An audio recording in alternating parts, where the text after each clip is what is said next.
This So maybe is going.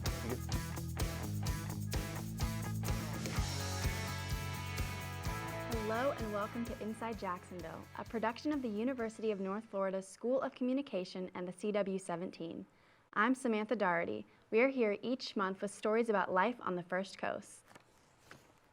Up first this month, Inside Jax's Tony Salazar takes us into the kitchen for some heat with Bold Bird's Nashville Hot Chicken.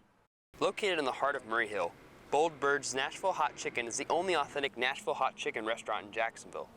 Bold Bird's owner, Hughes Brown, is a native of Nashville and has brought the authentic hot taste to the River City. Hughes has an abundance of experience in the food industry.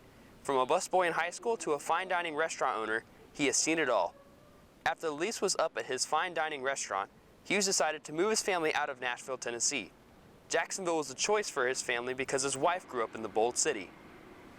When our restaurant in Nashville closed about 4 years ago, we were just sort of at a point of like, where do we want to go with, sort of our lives, and our kids were young, hadn't started school yet, so we had talked off and on throughout the years about one day, moving down closer to the beach. After Hughes moved his family to Jacksonville, they got the idea to open Bold Bird's Nashville Hot Chicken after they missed authentic Nashville hot chicken from back home.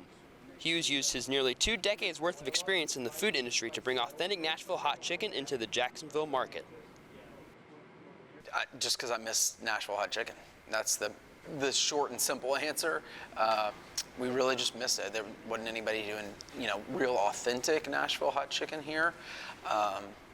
And so we just thought there was a good opportunity to bring it to the Jacksonville market and went for it, and that's kind of what happened. Now, moving to a new city can be tough, especially for those who are attempting to open up a new business. However, Hughes has felt the support of the Murray Hill community and loves the area he is in. We love Murray Hill. It's been really great. Like, there's so much local support. They do we just had Murray Halloween about a month ago, which is just a great community event that they do. There's a lot of things like that throughout the year, but just, there's a good sort of camaraderie amongst, the businesses right here on this block, and everybody really gets along well, and it's just a great neighborhood. We love it. I really like the atmosphere inside the building. It's almost like an old meets modern vibe inside, and I think it's really cool that there's a genuine piece of Nashville here that makes Nashville hot chicken. As Bold Bird's Nashville Hot Chicken continues to grow their foundation, they hope to one day open up a second location in another area of Jacksonville. Tony Salazar, Inside Jacksonville. The signature spice dates back all the way to the 1930s. If you're looking for some heat, be sure to order your chicken with the hotter than a mother clucker flavoring. Make your midweek memorable with Mini Market Tuesday. Inside Jacksonville's Magdalene Bacor, behind the ramen restaurant, Domu, to find a pop-up market that highlights POC-owned small businesses.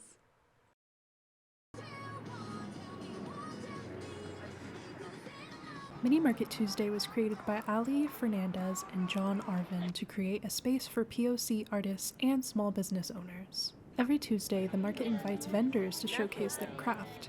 Each week varies by which vendors sign up. This week features Geek Culture Edition. This is my second market, actually.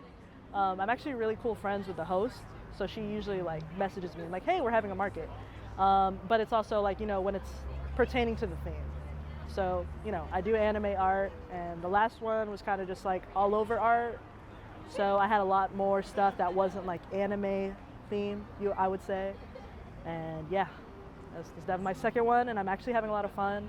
Vendors come from different backgrounds, but all share a passion for their business in the community. Every vendor has their own unique craft.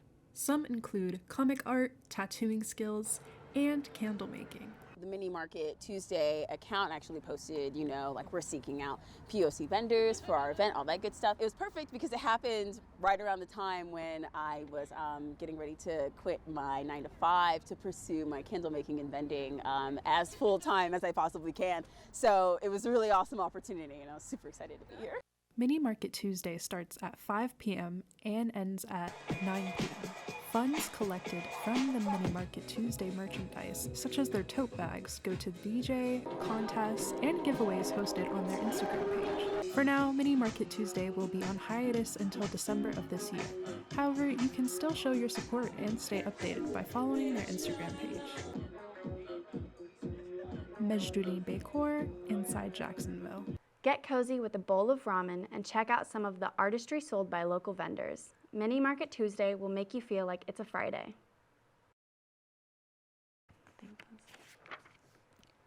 Anime is becoming one of the top genres today. Inside Jacksonville's Talisha Jones takes us into the hottest anime store in town. Located on Marco Beach Drive, Fundum is a new anime store that opened their doors back in August. So they've been selling on eBay for almost 20 years at this point. They wanted to open a storefront for a market that was missing here in Jacksonville for a lot of collectibles, specifically like hard to find anime figures, because it can be hard to buy those things online without actually seeing the product itself. So having a storefront where you can see the actual product is really nice to have. Before developing a storefront, this company participated in local conventions and pop-up shops to service their customers.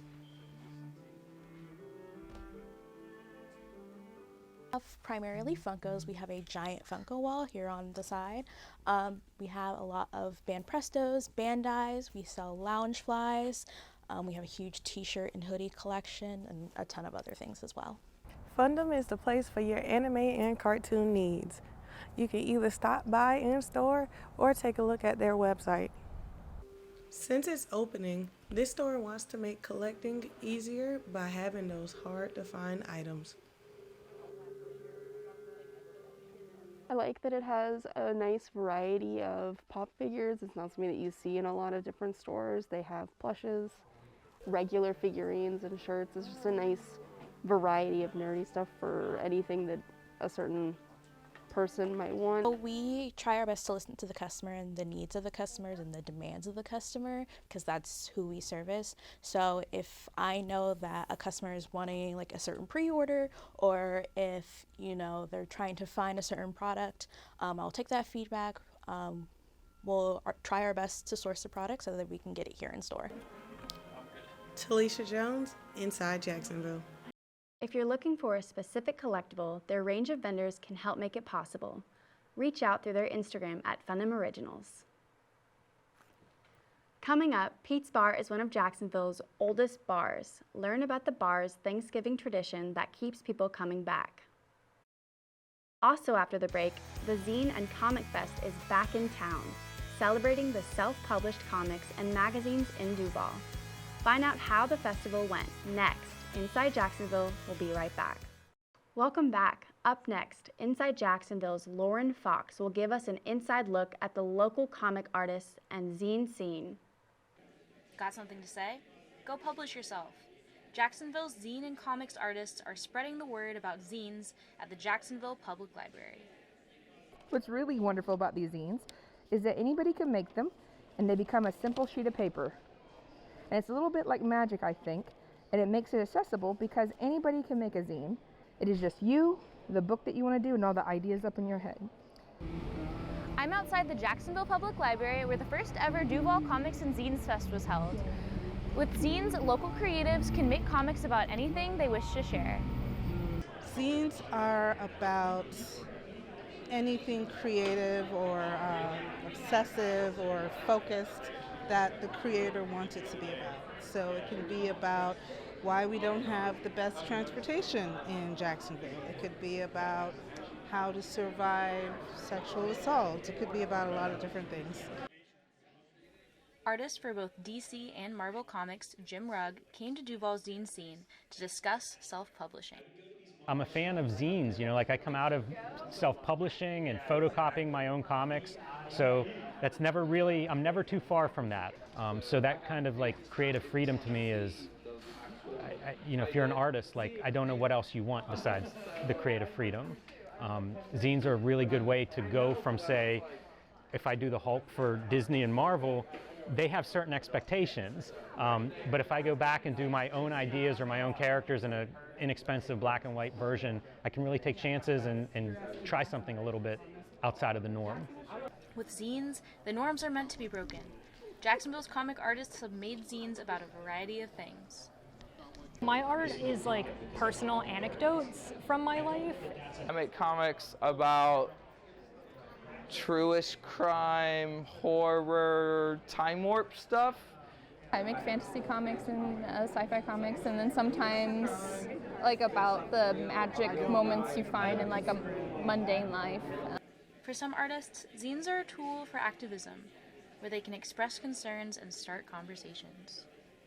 My art is generally focused around wildlife. Specifically, a lot of my work is Florida wildlife. A woman who works at the Manatee Rehabilitation Center at the Jacksonville Zoo. She wanted to be a part of it, so we did a whole zine about manatee conservation. So yeah, I mean, I would hope that my zines and just my work in general has some kind of impact. No matter who you are or what you have to say, it looks like zines can be for you. Lauren Fox, Inside Jacksonville. To check out some of the zines by local artists, the downtown Jacksonville Public Library features a large collection of zines for you to check out. Tattooing is reaching new levels as an art form. Inside Jacksonville's Samuel Romeo explores the journey that one young tattoo artist followed in order to make her mark. Florida Velvet is one of the most renowned tattoo shops in Jacksonville, and their newest tattoo artist, Luna Nastic, is only 20 years old and killing the tattoo game. Her journey to becoming a tattoo artist wasn't exactly planned, however. I never thought it was something that I could really do. I felt like it was out of my reach, but I started following local artists, but the more and more I looked at it, the more I thought maybe it was something I could do, and then I started getting tattooed myself, and I was like, wow, the environment is so cool. I started going to a bunch of different shops in different cities, and I was like, this is what I want to do. So it was something that I didn't know how to achieve, so it kind of happened by accident anyway, but, you know. That has always been drawn to creating art. Other than tattooing, probably acrylic paint, gouache, graphite, anything, you know, I can get my hands on, really. I found an interest in art probably by the age of 5 or 6. I was super young, and obviously I don't remember those times very well, but from other people I've heard that I was always drawn to that, and that was like the only thing that would calm me down as a child was drawing, so that's probably where it started. Luna had some luck when it came to learning from her mentor for her apprenticeship at Florida Velvet. See, so my mentor, Gavin Clark, amazing man, his teaching style and my learning style are pretty much the same. I am an observer, and he isn't much of a person to sit down and explain something, but that works for me because I don't like being micromanaged. I don't like having someone looking over my shoulder, feeling some sort of pressure to perform a certain way. He has been super open. Like, if I have questions, he will sit down with me and explain it to me. Luna is already standing out here at Florida Velvet and getting a lot of regular customers coming back to see her. One of her regulars, Jamal, has only recently started getting tattoos, but has come back to her ever since because he's really connected with her style of art and work. That Luna's super chill, and she has kind of like the artistic perspective that I wanted for my tattoos. My favorite tattoo that Luna's done for me, I don't know, right now it's kind of my lioness, but I love them all. For more on Luna and her work, check out her Instagram page at moongirl.inc and the stores page at Florida Velvet Tattoo. Samuel Romeo, Inside Jacksonville. Luna works 5 days a week at Florida Velvet and is appointment only. If you're interested in checking out more of her work, visit her Instagram at moongirl.inc. Visiting Pete's Bar is a Thanksgiving tradition in our area. Inside Jacksonville's Carmen Macri got the chance to dive into Jacksonville's favorite dive bar for a preview of all things Pete's. Pete's Bar was the first bar to reopen in Jacksonville after Prohibition in 1933. It is the oldest bar in Jacksonville and a staple piece to locals' nightlife. Recently, Pete's has gone through renovations under new ownership, and there's even talks of building a rooftop bar. With 3 separate rooms and a back patio, Pete's has a spot for everyone. I am Logan Shaw. I'm head of security here at Pete's Bar, the oldest bar in Jacksonville, also the oldest bar in Duval County, which is the biggest county in the United States. We're also the oldest standing structure in Duval County that still has the same business in it besides the government buildings as well. We pour right, everybody else pours light. The old slogan used to be, Pete's Bar, we ain't happy till you ain't happy. Pete's Bar offers a laid-back environment with dozens of fun games. Pool, bumper pool, darts, ping pong, shuffleboard, you name it. I have been coming to Pete's since I turned 21. I guess I like Pete's because it's super random. I can feel comfortable there. The stories you can hear from people when you go on weekdays are pretty interesting. We have some good conversations. Yeah, the crowd here is something that you really can't find anywhere else. It's really comfortable. A lot of people that have been coming here for, a really, really long time. So if you find the right people on certain days, you can have some really good stories to tell. Passed down for 5 generations, on weekdays and weekends alike, the environment in Pete's hardly changes. Locals love to come and enjoy cheap drinks without a care in the world. There's only one day where this laid-back environment turns up a notch. Every Thanksgiving, Pete's hosts its annual Pete'sgiving. First Street in Neptune Beach is closed off for this massive party. With food, drinks, and live music, this annual celebration has become a tradition for everyone around the beaches. Will we see you there? Carmen Macri, Inside Jacksonville. Pete's Bar during Thanksgiving is all the rage. Make sure to mark your calendars for Thanksgiving next year to join the fun. Coming up, find out how one nonprofit is using horse riding activities to help those with disabilities. Plus, get ready to hit the ice with an inside look into Jacksonville's hockey community. You're watching Inside Jacksonville on CW17. Welcome back to Inside Jacksonville. We are about to get a glimpse into the unique way some Jacksonville residents are able to find effective therapeutic treatment in a fun and different environment. We'll join Inside Jacksonville's Amelia Simmons for a sneak peek into the world of therapeutic horseback riding. Hidden in the suburbs of Jacksonville is a property that is home to Horse Sense and Sensitivity, a therapeutic riding program that works to enhance the life skills and confidence of those seeking an alternative therapy option through this equine-assisted program. They have been a part of the Jacksonville community since 2003. I've been doing therapeutic riding for 11 years and have seen many, many changes in our clients over the years. We have clients that have autism, cerebral palsy, Down syndrome, and it is just amazing to see how much confidence they gain. It is a lot of fun. My other instructor, Jill Stokes, is also a physical therapist, so utilizes her knowledge base to work with some of our more physically challenged students and helping them improve their core strength and their motor skills. The kids and adults that participate in the program are exposed to a variety of ways to work on improving balance and coordination, strengthening muscles, increasing their focus, and learning to follow directions while working on their communication skills. In addition to this, the program offers therapeutic opportunities with the horses for people who struggle with things such as anxiety or depression as well. Horse Sense and Sensitivity offers an amazing opportunity for therapeutic riding for people of all ages. Not only this, but they also work hard to include families in on this therapeutic time. We've been coming to ride horses for a couple of years now. We started off, we were doing this as horse therapy with a little bit of occupational therapy. Since then, we've actually changed it around a bit, and we're just riding together. So instead of this being something that's really heavily focused on therapy, because he kind of got burned out on therapy, as a lot of kids on the spectrum do, we've moved more now, we just go ride together. And so it's more of like a family bonding kind of experience. And he actually asks for it now and looks forward to it. So we try to do it at least every other week. But it's been a really, really great experience for us. Through the program, there are volunteer opportunities for people of any age, and through this, volunteers must complete a comprehensive training course that teaches all of the things that come with working with horses for therapeutic riding. Amelia Simmons, Inside Jacksonville. Horse Sense and Sensitivity is a great place for Jacksonville's residents to find rewarding volunteer opportunities and successful therapeutic alternatives. Finally this month, Jacksonville's hockey community is heating up as interest continues to rise. And as I discovered, the Florida heat and humidity is no match for the frozen fun. In March of last year, the Jacksonville Icemen purchased the Jacksonville Ice and Sportsplex in hopes of building a large facility for the Icemen and for the public.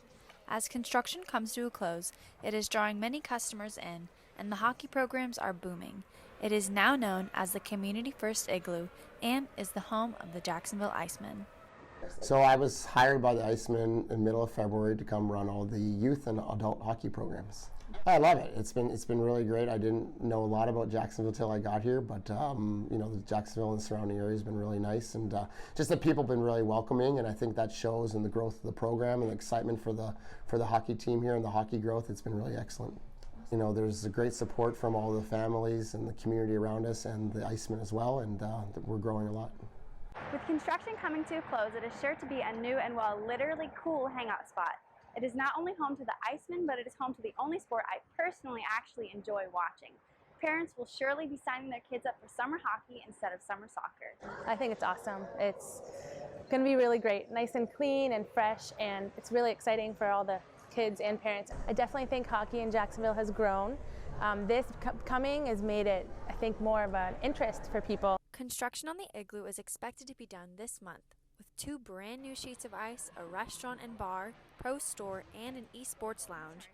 This is a highly anticipated renovation by not only the parents but the kids as well. The kids are super excited to continue their hockey journey in this brand new facility. I've been playing for a long time, since before it even got built and all. I just like it because I can just be interactive with friends, and I just like the sport. The Community First Igloo is the only ice rink in the Jacksonville area. They offer youth hockey, adult hockey, and learn to play hockey. And if hockey isn't your thing, they also offer public skating and many different events throughout the year. The Community First Igloo's construction is wrapping up, and you can expect big things from your local ice rink soon. Well, that's a wrap for this edition of Inside Jacksonville. If you missed anything from today's program, just visit our website, unftv.com, and look under the Digital Journalism tab, where you'll find expanded versions of our stories, photos, interviews, and other extras. Again, that's unftv.com. You can also find us on Instagram, Facebook, Twitter, and YouTube at InsideJacksUNF. From all of us here at Inside Jacksonville, thank you for joining us, and we'll see you next month right here on the CW17.